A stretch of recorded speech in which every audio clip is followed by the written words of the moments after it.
My name is Jessica Reid.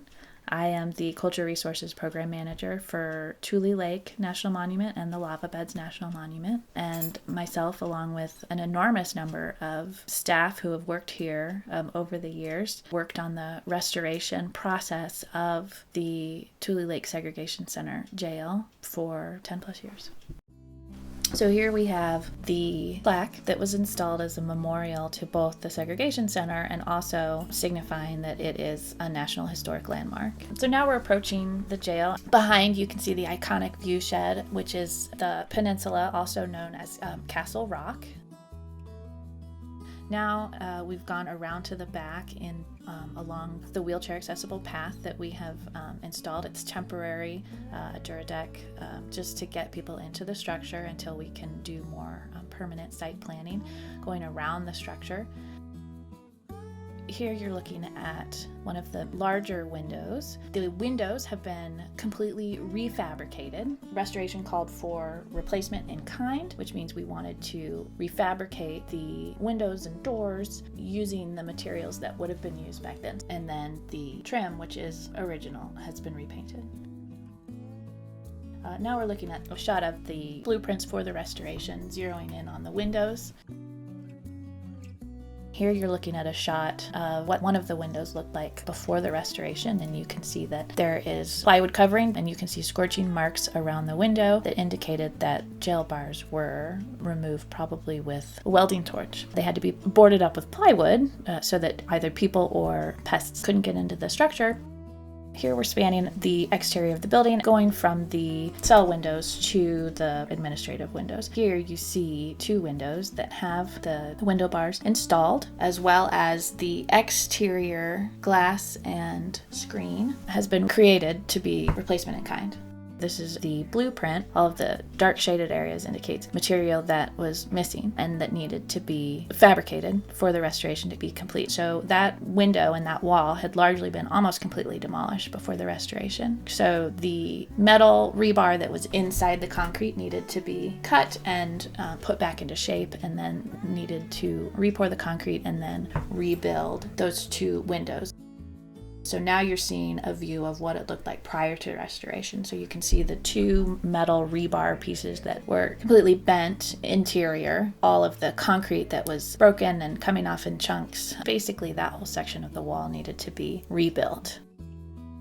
Now you're looking at an interior shot of those two windows after the restoration. Because this wall had been almost completely demolished, all of this material had to be remade. So there's no longer any original material left.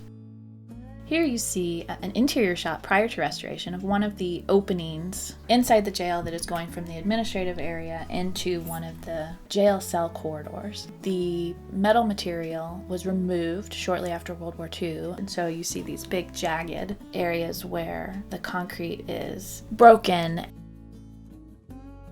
So what you see here is the metal security door surrounded by the new poured-in-place concrete, making the complete doorway again. And the two different paint colors that you see is just paint over the new concrete. You'll see also a light switch. So the building has been wired now for electricity. Wires were pulled through the existing conduits that would have been there historically. So the light switches were put in places where the structure was used during World War II. Now you're looking at the 100% design blueprints indicating the original jail security doors. When the cell doors and the other original metal elements were donated back to the National Park Service, the contractor who was contracted to do the conservation work on those materials did an inventory of what we had and an identification as much as they could based on the style of the different security doors, and then looking at the plans and the circulation of the jail to figure out where each of those doors went. And so we're fairly certain that we have the doors put back where they originally were. Here you're looking at a jail security door. This is one of several types of security doors that exist in the structure. This one is paneled, so the bottom half of the paneled door is just a single sheet of metal, and the top half of the paneled door has a flat jail bar grid-like pattern. A panel kind of swings into place over that has a hole drilled into it that would have served as a peephole, so that when it's closed over the grid, the people who are inside that area can still be seen. And then it was appropriate for whatever reason, that panel folds down. It looks like what you would think of as a jail. Here is a shot of the 100% construction design, and what you're looking at is the two, what we are calling administrative rooms. These are the places that have, as we saw earlier, the kind of larger double hung windows without bars on them. What you're looking at on the right side would be the east room of the administrative plans, and you see there's 2 bathrooms in there as well.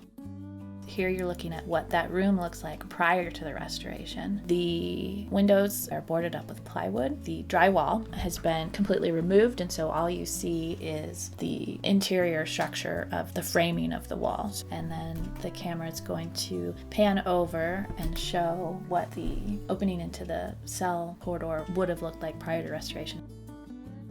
Now you're seeing the room as it looks after restoration. So you see that the large windows have been restored. So there's single pane glass, double hung windows. The plywood has been removed, letting in an enormous amount of natural light. And you're also looking at the restored bathroom. As you see, the drywall has been installed. So you see a standing open white wooden painted door. The camera pans around and again is looking at that jail security door.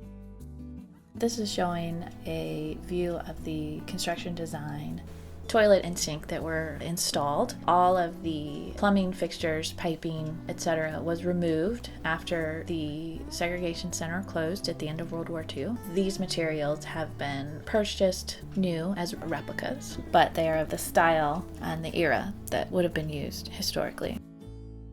So here you're looking at that bathroom in the administrative area where the facilities, the sink and the toilet, were installed for the restoration.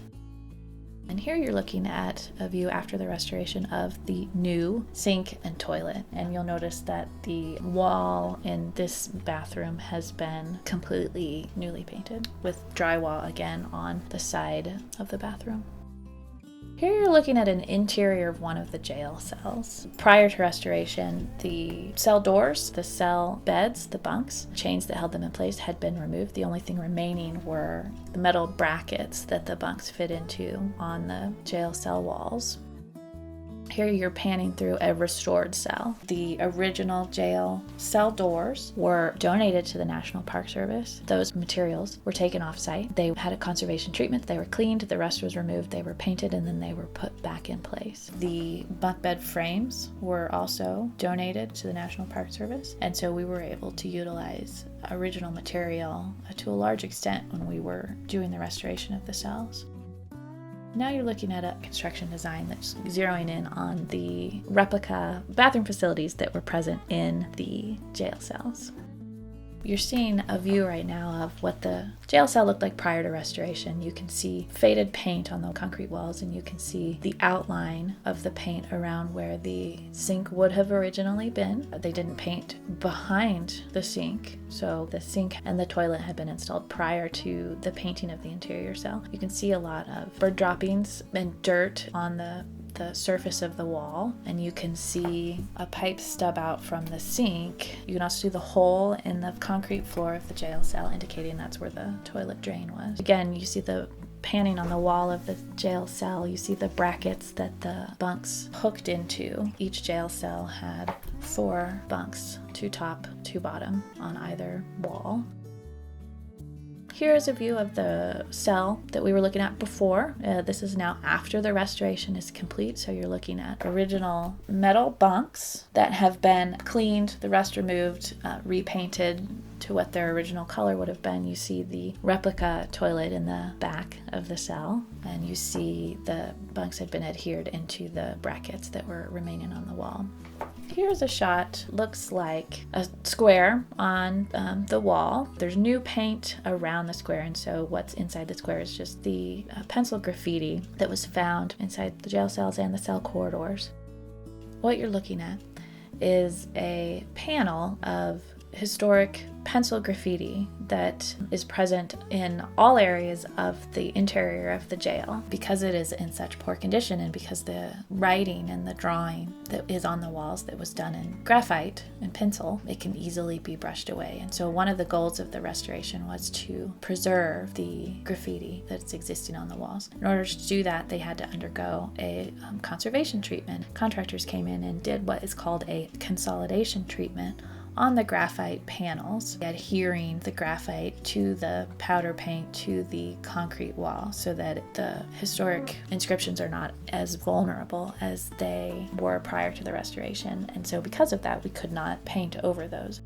This view is looking at an interior jail cell that has been post-restoration, looking at one of those windows into the historic surface of the interior of the jail cell, showing an area that had a historic pencil inscription that has had the consolidation and the restoration treatment. The camera is panning over and showing a number of those historic inscriptions that were written, drawn on the jail walls, primarily by the Japanese Americans who were detained inside the structure during World War II. What you're looking at now is a view of the construction design drawings, so the blueprints, talking about the showers that are located in either jail cell corridor. So there were 2 showers, one on either side of the building in the corridors. Prior to the restoration, the original piping had been removed. The drywall surrounding where the walls of the shower had been removed. So all you would see would have been the wooden 2x4s framing the wall and the doorway into the shower itself, and then a bare concrete wall. The view now, what you're looking at is the replica water pipes that have been installed and a replica shower head in one of those cell corridor showers. Now you're panning from the jail cell corridor shower into the jail cell corridor. The camera is panning over now to the 2 jail cells, cells 9 and cell 10, which received the most restoration treatment. So because of the significance of the structure, the National Park Service wanted to approach the preservation of the structure in kind of a multi-treatment method. 2 of the jail cells underwent a more complete restoration than the rest of the structure did. The rest of the structure, we merely wanted to halt continuing degradation and stabilize the structure so that we could preserve intact original material that was there, but at the same time make sure that it wasn't going to get further impacted. And so this view is showing the construction design, the blueprints of the cells. What you're looking at now is a view prior to the restoration of the other jail cell corridor. And so you're looking down a hallway and you see the opening of the jail cells. And you can see, because of the metal elements were removed, there's metal brackets embedded into the concrete, but the jail bars, the doors, the bunks have been removed. The walls are cracked. There is dirt and bird droppings smeared from the decades that the building sat abandoned but open. So you're panning through a window that has been boarded up, panning around to the other end of that jail cell corridor.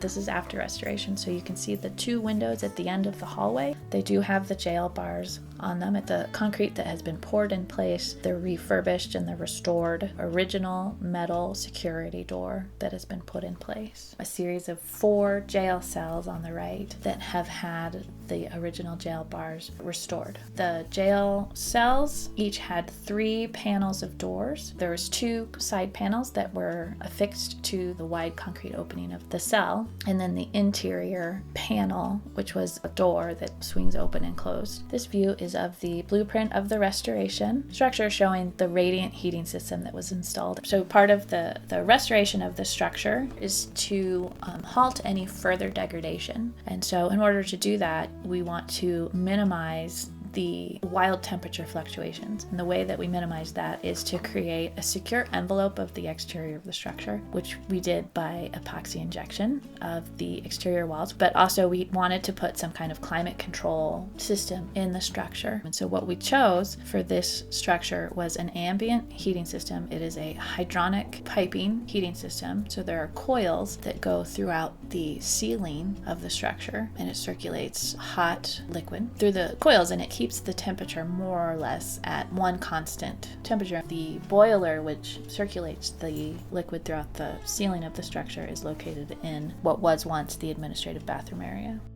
Here's a view showing the ceiling as it was prior to the restoration, and you can see there's concrete. It is water stained because of water seeping through. There's holes in the ceiling where the light fixtures originally were.